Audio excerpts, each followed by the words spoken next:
Space. An endless scape void of anything except for the occasional mixture of hydrogen and helium held together by gravity. Every so often, you get a clump of rocks that get caught in the gravity, and they start to move in circles around it because that's just how it works. Every so often out of that, one of those clumps of rocks pointlessly rotating around a mixture of gases gets caught in just the right place where water can liquefy. And because of laws and science or whatever other bullshit, life occurs. I roll my eyes, preparing for another one of my friend Austin's passionate rants about how arbitrary the concept of life is. Yeah, I replied, thanks for explaining to me how we're all here. Can I go now? I've got class early tomorrow. No, just listen to me, man. What is stopping the idea that life can exist in other forms? Beings adapted to live in any conditions. I mean, we've seen it with the tardigrade. It can survive the vacuum of space. Who is saying beings similar to that nature and maybe even intelligent are out there somewhere? Laws that humans who don't know everything have deemed fact. Answer me that. You sound ridiculous, dude, I said, putting my backpack over my shoulder and exiting the lab. You know I'm right, Austin called out behind me as I walked away. Oh, sorry, I should probably introduce myself. My name's Carter. I'm a 22-year-old college senior, and for the last 4 years I've been studying astronomy. Something about space, the unknown, so much to explore and learn. It's always intrigued me. I mean, think about it. We're a tiny blue island in the middle of a massive void, and we don't even know how big it is. Of course, all of this was how I felt before I found out what I know, but we'll get to that in due time. I met Austin during freshman year. When I was looking for roommates, I put that I would prefer someone who is also an astronomy major, and he ended up being my roommate. We became best friends very quickly. Countless late-night talks about the universe and what may be in it, with a mutual passion. We both loved staying out late and looking at planets and stars through our telescope.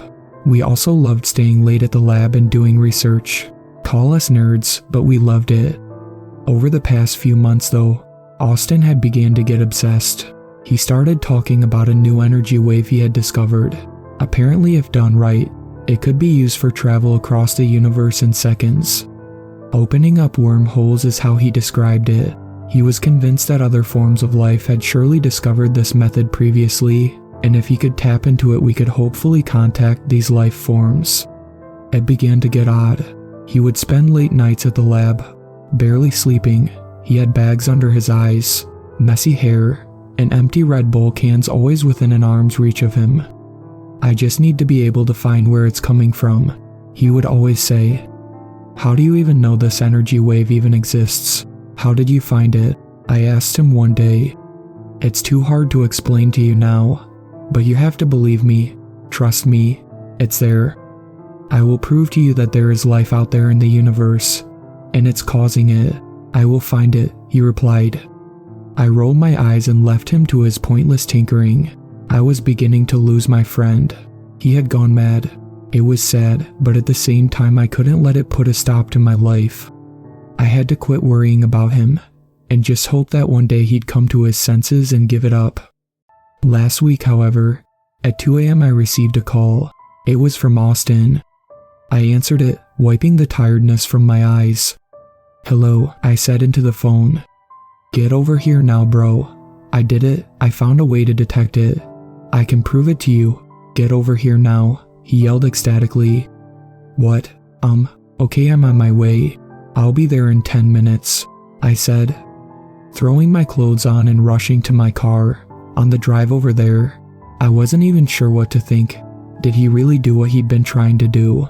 Had all of this madness not been madness after all? I was still very skeptical, but the thoughts itched in the back of my mind. I pulled into the parking lot of the lab and called Austin. I'm here. Where are you? I asked. Okay, great. I'm coming to let you in. A few seconds later, I saw Austin shove the door open and wave at me to come inside. I got out of my car and started walking up to him. Hurry up, man. You need to see this. I did it, he yelled. Keep your voice down, I said. I don't want campus police pulling up on us. I'm pretty sure we're not even supposed to be here. We got inside, and once the door closed, I finally asked, "Now what exactly did you do?" He was vibrating with excitement. "You know that energy wave I've been trying to find, trace to its source, discover life? Well, I found a way to do it. I found a way to trace it back." I was puzzled. "What? How?" I said. "I'll show you. Follow me." We rushed downstairs to the lab, and when I walked through the door, the biggest contraption I had ever seen was filling the entire room. It was a massive glass tube circling the perimeter of the room, and in the center was a laptop hooked up to a massive computer. "What the hell is this?" I asked. This, my friend, is what I've been keeping secret for so long. I've made my very own particle accelerator. I've been keeping it a secret because I know if you, or any of my professors found out, they would force me to stop. But I've done it. How it works is I have a bending magnet on one end, and at the other end is a focusing magnet. When the electricity is flipped on, the atoms begin to hurl towards each other and collide with each other. Not bad physics for an astronomy major. He started laughing. I was astonished. How had he done all of this?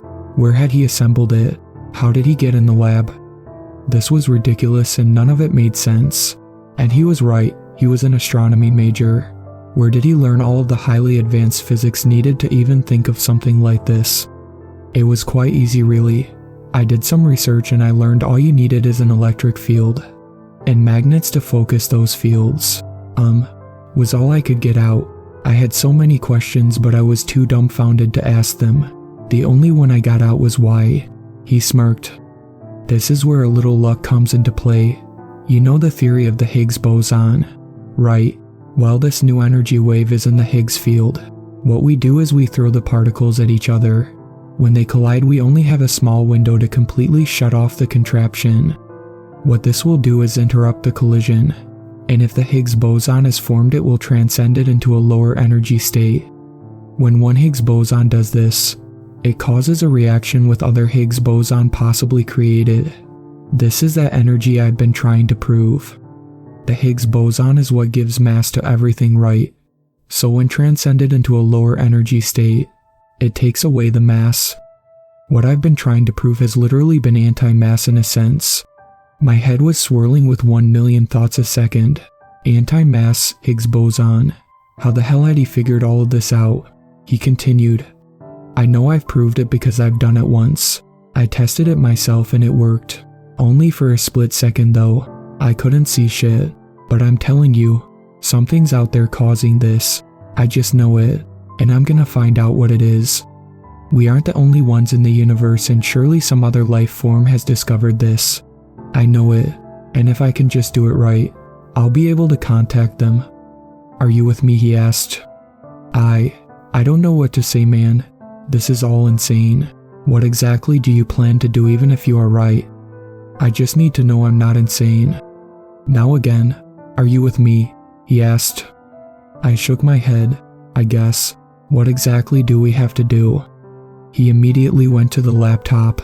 He started typing in a few things and then looked at me. "When I press this button, the particle accelerator is going to turn on and we're going to count to 10. Right at 10 seconds, I want you to go to the wall over there and unplug the 2 power cords you see in there. Okay? Tell me right before you do it, and I will halt the acceleration at the same time. This should cause the reaction I'm looking for. What happens after that, I guess we'll have to find out. Are you ready?" "No," I said. Austin laughed. "Neither am I," he said. "But let's do this." I walked over to the power cord and waited for him to start it up. He pressed the button. The accelerator started up. A small humming noise could be heard throughout the room. It actually worked. I was amazed. He wasn't kidding. Right at that moment, he started counting down from 10. I began to get ready. 3, 2, 1. I pulled the cords out as hard as I could, and right as I did, I saw Austin slam the keyboard of the laptop. In a split second, the power shut off and the glass tubes circling the room shattered. A portal ripped open and began shaking the room violently. It was swirling around the edges and paper was flying everywhere. I tried my best to see what was on the other side, but shattered glass and paper were flying all over the room and I had to cover my face. I could see stars. Space, I thought, through muffled vision and loud chaotic noise. I heard Austin scream. "Austin, are you okay?" I yelled, but I got no reply. I then began to see a massive hand the size of the room itself extend out from the portal. It was no human hand, far too gargantuan and jet black. Each finger was the size of me. I saw it slowly come through the portal and wrap itself around Austin. Austin was crying out in fear. I watched as it slowly pulled him back into the portal and closed behind him. The last thing I heard was Austin screaming, but his screams being drowned out by the void of space screaming back. The portal swirled violently until it abruptly disappeared. I was left there alone, the room in shambles and the power out.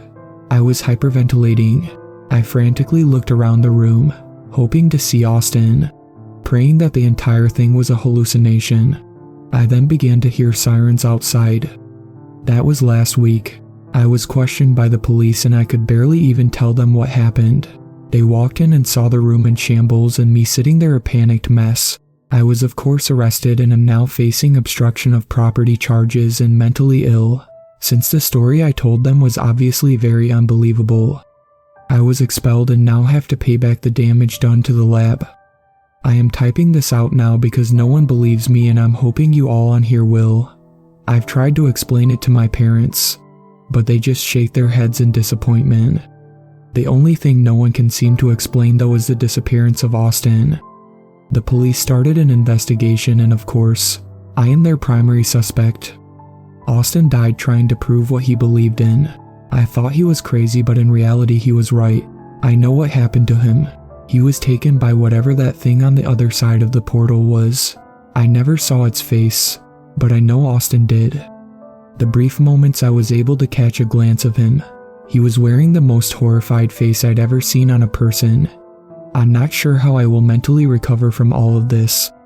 All I can say is after my encounter, I now know there are things in the universe that are simply meant to be left alone.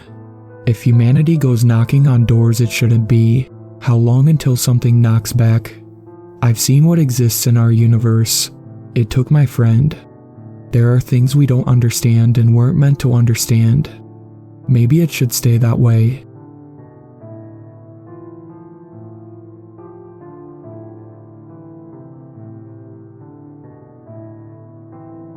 Thank you to my superfans, Sweet Black Swan, Tacy, and Brooklyn.